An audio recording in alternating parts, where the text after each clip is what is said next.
Good morning everybody. Wiring સબ્જેક્ટના chapter number 2 કે જે એસ્ટિમેશન, કોસ્ટિંગ અને કોન્ટ્રાક્ટિંગના લાસ્ટ લેક્ચરમાં આપણે વાત કરતા હતા ટોટલ કોસ્ટની. અને જે આ ટોટલ કોસ્ટ છે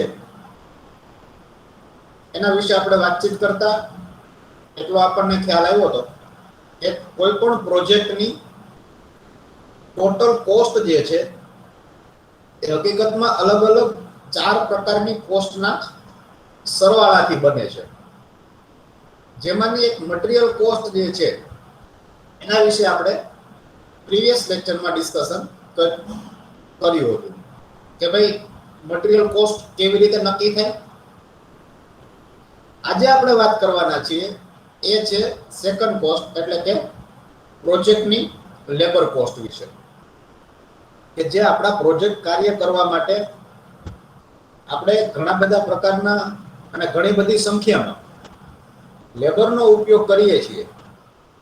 તો એ લેબરની કિંમત અથવા તો મહેનતાણ કેવી રીતે નક્કી થાય અને આપણે એને કેવી રીતે કેલ્ક્યુલેટ કરી શકીએ એના વિશે વાતચીત કરીએ. તો labour cost are estimated on the basis of labour category and types of work done by labour. આજે લેબરની જે કોસ્ટ જે છે અથવા તો લેબરને જે આપણે પૈસા ચૂકવીએ છીએ એની પૈસા કેટલા ચૂકવવા એનો આધાર બે વસ્તુ ઉપર હોય છે. પહેલું તો એ કે લેબર કઈ કેટેગરીમાંથી આવે છે, મતલબ કે સ્કિલ લેબર છે કે અનસ્કિલ લેબર છે કે સેમી સ્કિલ લેબર છે કે એક્સપર્ટ છે, અને કેવા પ્રકારનું કામ કરે છે એના આધારે લેબરની કોસ્ટ જે છે એ નક્કી થતી હોય છે.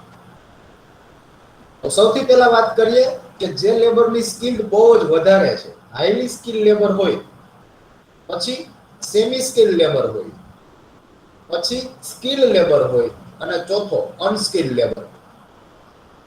તો આ હકીકતમાં 4 જે છે એ લેબરના પ્રકાર છે. તમને જીટીયુમાં 2 માર્ક્સના ક્વેશ્ચનમાં પૂછાઈ શકે કે લેબરના પ્રકાર લખો.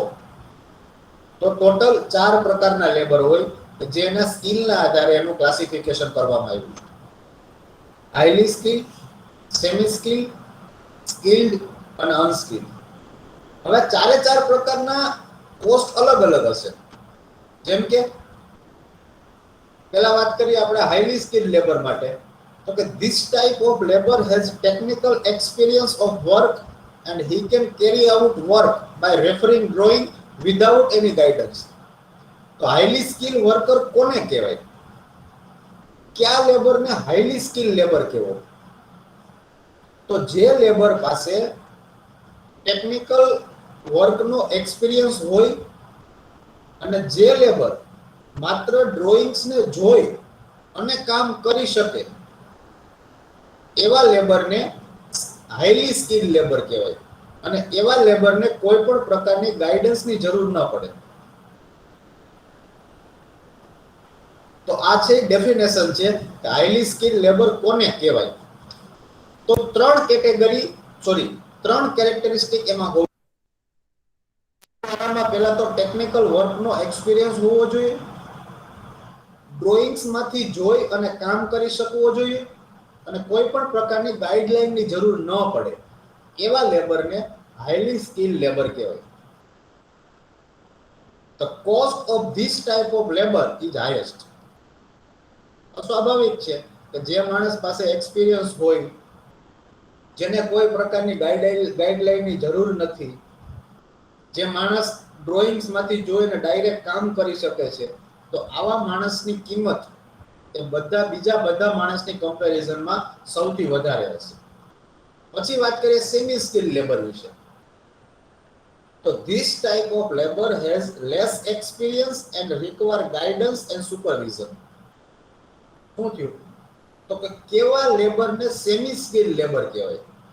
તો કે એમને એક્સપિરિયન્સ હોય પણ થોડોક ઓછો હોય, અને સાથે સાથે એ માણસ કામ કરતો હોય ત્યારે એને તમારે સુપરવિઝન કરવું પડે, મતલબ કે તમારે દેખરેખ રાખવી પડે અને તમારે એને દરેક કામમાં સલાહ મશવરા કરવા પડે. તો એવા લેબરને કહેવાય સેમી સ્કિલ્ડ લેબર. પછી ત્રીજો પ્રકાર આવે છે સ્કિલ્ડ લેબર. તો સ્કિલ લેબર કોને કહેવાય? કે એની પાસે નોલેજ છે પણ એક્સપિરિયન્સ અને કોન્ફિડન્સ નથી. એવો લેબર કે જેને ખબર પડે છે પણ કોઈ પ્રકારનો એક્સપિરિયન્સ કે કોઈ પ્રકારનો કોન્ફિડન્સ નથી. એટલે શું કરવું પડે કે એવા લેબરને તમારે સતત એના ઉપર ધ્યાન રાખવું પડે, કારણ કે એ લેબર ક્યારે કઈ ભૂલ કરશે એનો કોઈ અંદાજ આપણને નથી, કારણ કે એ માણસ પાસે અનુભવ નથી. અને આવો લેબર જે છે એના ઉપર તમારે સતત ધ્યાન રાખવું પડે. તો જેના ઉપર તમારે સતત ધ્યાન રાખવું પડે અને સતત તમારે સુપરવિઝન કરવું પડે, તો એનો પોસ્ટિંગ જે છે એવી રીતે હોય છે. ત્યારબાદ આવશે અનસ્કિલ્ડ લેબર. કોને કહેવાય? તો કે this type of worker have no skill, have no experience. કોઈ પણ પ્રકારનો અનુભવ નથી, કોઈ પણ પ્રકારનો સ્કિલ નથી. તો એ શું કરશે? તો કે એ માત્ર ઉપરના જે 3 લેબર જે છે ને એને મદદ કરશે, બીજું કાંઈ નહીં કરે. તો અનસ્કિલ લેબર છે કોને કહેવાય? તો કે જે વર્કર પાસે કોઈ પણ પ્રકારની સ્કિલ નથી, કોઈ પણ પ્રકારનો એક્સપિરિયન્સ નથી, એવા લેબરને.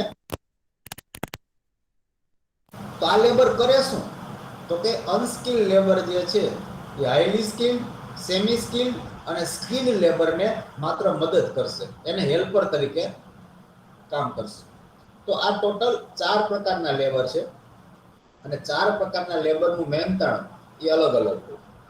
હવે આ ડિસ્કશન ઉપરથી આપણે એક કન્ક્લુઝન એવું આવે કે હાઈલી સ્કિલ લેબર જે છે એમની કોસ્ટ બધા કરતા વધારે હશે અને અનસ્કિલ લેબર છે એમની કોસ્ટ બધા કરતા ઓછી હશે. કારણ કે આપણે જે પૈસા આપવાના છે એ પૈસા એના કામ કરવાના અને એની સ્કિલના આપણે પૈસા આપીએ છીએ. તો આવી રીતે આપણે લેબરનું ક્લાસિફિકેશન કરી અને આપણે એને મહેનતાણું અથવા તો પૈસા જે છે એ ચૂકવતા હોઈએ છીએ. આમાં કોઈને કાંઈ ક્વેરી હોય તો મારી જોડે ડિસ્કશન કરી લે. 1 મિનિટનો ટાઈમ આપું છું, ત્યાં સુધી તમે લોકો ઇમ્પોર્ટન્ટ ટોપિક્સ તમને જે લાગતા હોય તે તમારી રીતે નોટ ડાઉન કરી લો.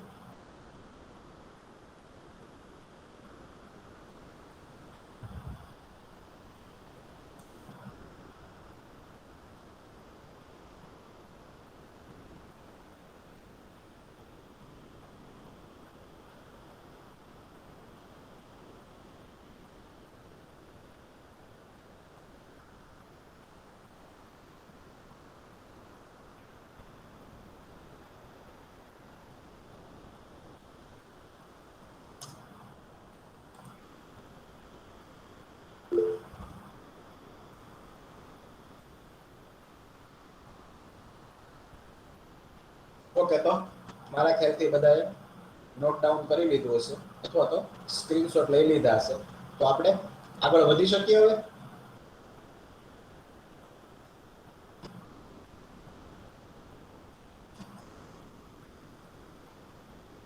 હજી ટાઈમની રિક્વાયરમેન્ટ છે કે આપણે આગળ વધી શકીએ?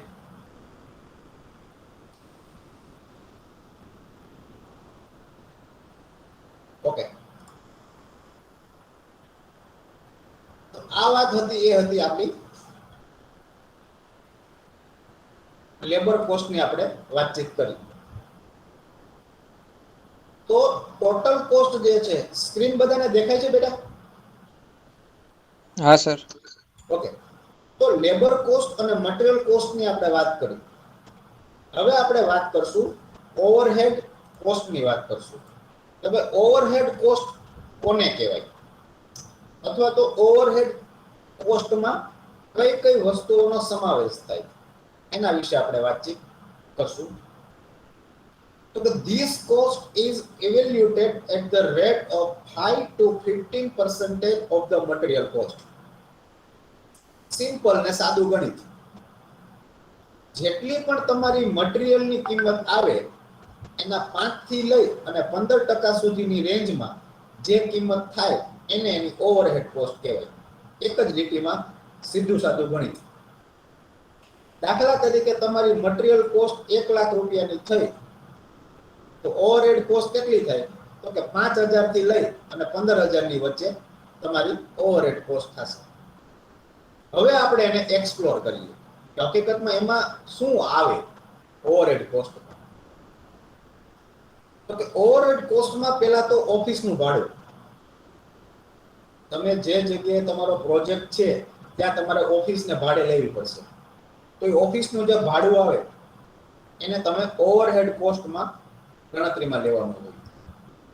પછી આવે salary, stationery, post, telephone, electricity bill, facility, computers, આ બધી વસ્તુઓમાં જે કાંઈ ખર્ચો આવે એ બધો ખર્ચો તમારે ઓવરહેડ કોસ્ટમાં તમારે એડ કરવાનો.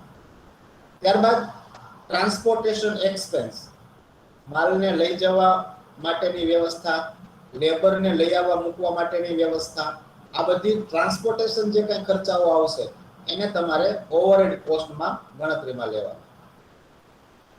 મેન્ટેનન્સ એન્ડ રિપેર, તમે મટીરિયલ લઈ આવ્યા, એને સ્ટોરેજ કરી દીધું, પછી એનું મેન્ટેનન્સ કરવું પડે, અથવા કોઈ મટીરિયલ અથવા કોઈ ઇક્વિપમેન્ટ ખરાબ થાય એનો રિપેરિંગ ખર્ચો આવે. તો આ મેન્ટેનન્સ અને રિપેરિંગનો જે કંઈ ખર્ચો છે એ બધો તમારે ઓવરહેડ કોસ્ટમાં આવે.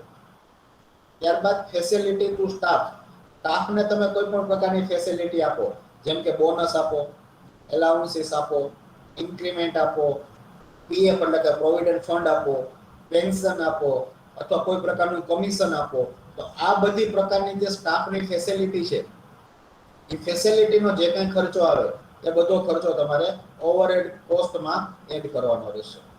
ત્યારબાદ interest and depreciation on capital cost, તમે જે પ્રોજેક્ટ બનાવવા માટે જે ફાઇનાન્શિયલ એરેન્જમેન્ટ કરી છે, કોઈ બેંક પાસેથી લીધા હોય અથવા તો લોન લીધી હોય અથવા તો સગા સંબંધીઓ પાસેથી લીધા છે, તો એમનો જે વ્યાજ આવે છે એ વ્યાજ પણ તમારે ઓવરહેડ કોસ્ટમાં એડ કરવાનું. ત્યારબાદ storage of material, inspection, testing, તો મટીરિયલને તમે કોઈ એક જગ્યાએ સ્ટોર કરશો તો ત્યાં તમારે સ્ટોર રૂમનું ભાડું આપવું પડશે. પછી મટીરિયલને તમારે રેગ્યુલર ચેકિંગ કરવું પડશે, ઇન્સ્પેક્શન કરવા જવું પડશે, એનો ખર્ચો આવશે. મટીરિયલને ઉપયોગમાં લેતા પહેલા તમારે એના ઉપર ટેસ્ટિંગ કરવા પડશે, તો એમનો જે કંઈ ખર્ચો આવે એ બધા ખર્ચાઓ તમારે ઓવરહેડ કોસ્ટમાં એડ કરવાના રહેશે. ત્યારબાદ લીગલ આસિસ્ટન્ટ, લીગલ આસિસ્ટન્ટ એટલે કે ઓડિટ, ગેરંટી, ટેસ્ટિંગ, પેનલ્ટી, આ બધામાં જે કંઈ ખર્ચો આવશે કે તમારે ઓડિટ કરાવવું પડશે. તમે કોઈકને ગેરંટી આપેલી હોય તો ગેરંટી ફૂલફિલમેન્ટ ન થાય તો એનો ખર્ચો આવે. ટેસ્ટિંગ કરવા માટે એમાં પણ ખર્ચો લાગશે. પેનલ્ટી એટલે કે કોઈ નિયમ અનુસાર કામ ન થયું હોય તો તમને એક્સ્ટ્રા પેનલ્ટી લાગેલી હોય, ટેક્સીસ લાગેલા હોય, તો આ બધા પેનલ્ટીના બધા ખર્ચાઓ, જે લીગલ ડોક્યુમેન્ટના જે કંઈ ખર્ચા છે એ બધા ખર્ચા તમારે ઓવરહેડ કોસ્ટની અંદર એડ કરવાના રહેશે. અને છેલ્લે પ્રોફિટ, તમારા પ્લાન્ટનો જે કંઈ પ્રોફિટ જે છે એ પ્રોફિટ પણ તમારે ઓવરહેડ કોસ્ટની અંડરમાં ગણાવવાનો રહેશે.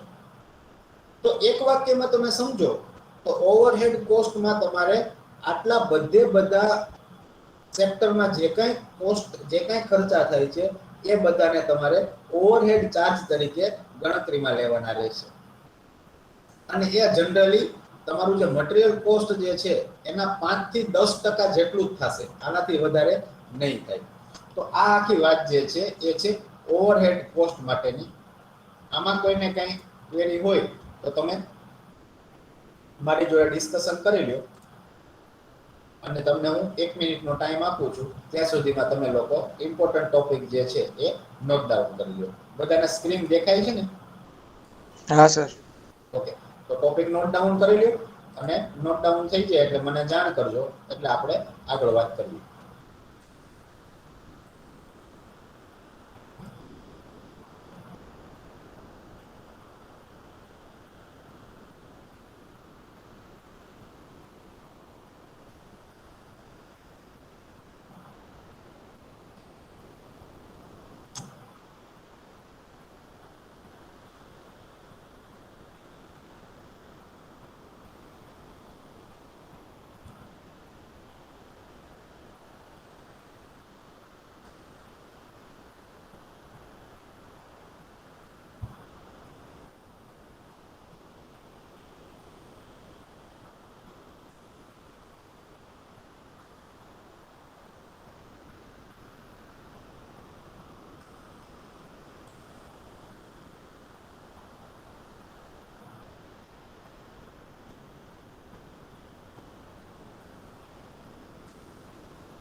ઓકે, બધાને નોટ ડાઉન થઈ ગયું છે કે હજી વધારે ટાઈમની જરૂરિયાત છે?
હજુ ટાઈમની જરૂરિયાત છે કે આપણે આગળ વધીએ?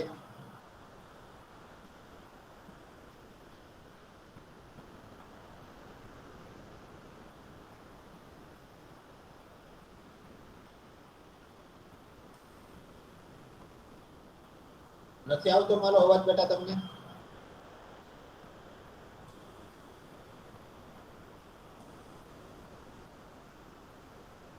હેલો, હા સર, આવે જ છે વોઇસ. તો જવાબ આપો ને.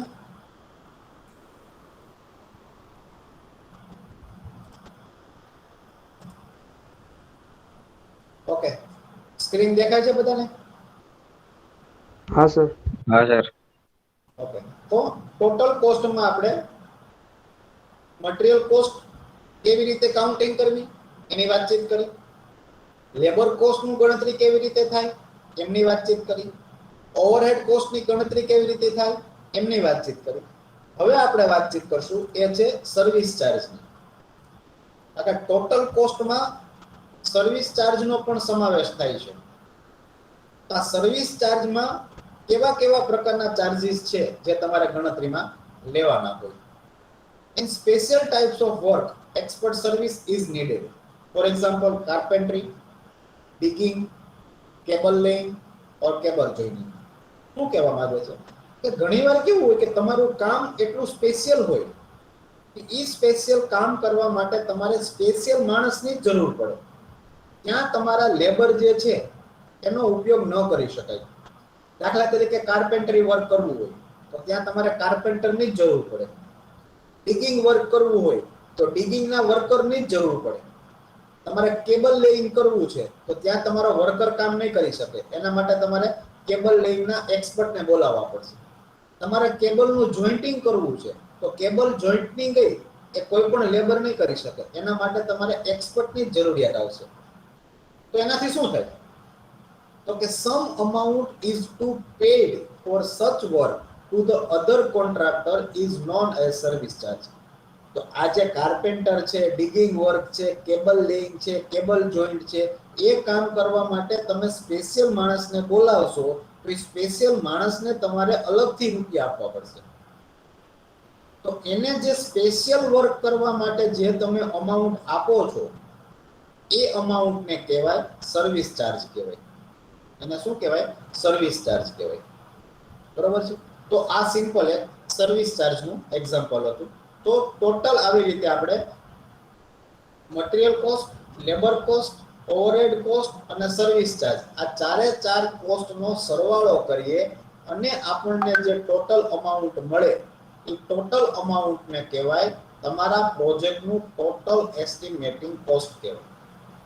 તો અહીંયા આપણે ટોટલ કોસ્ટનો જે ટોપિક છે એ ટોપિકને આપણે પૂરો કરીએ છીએ અને સાથે સાથે આજનો લેક્ચર પણ આપણે અહીંયા પૂરો કરીએ છીએ.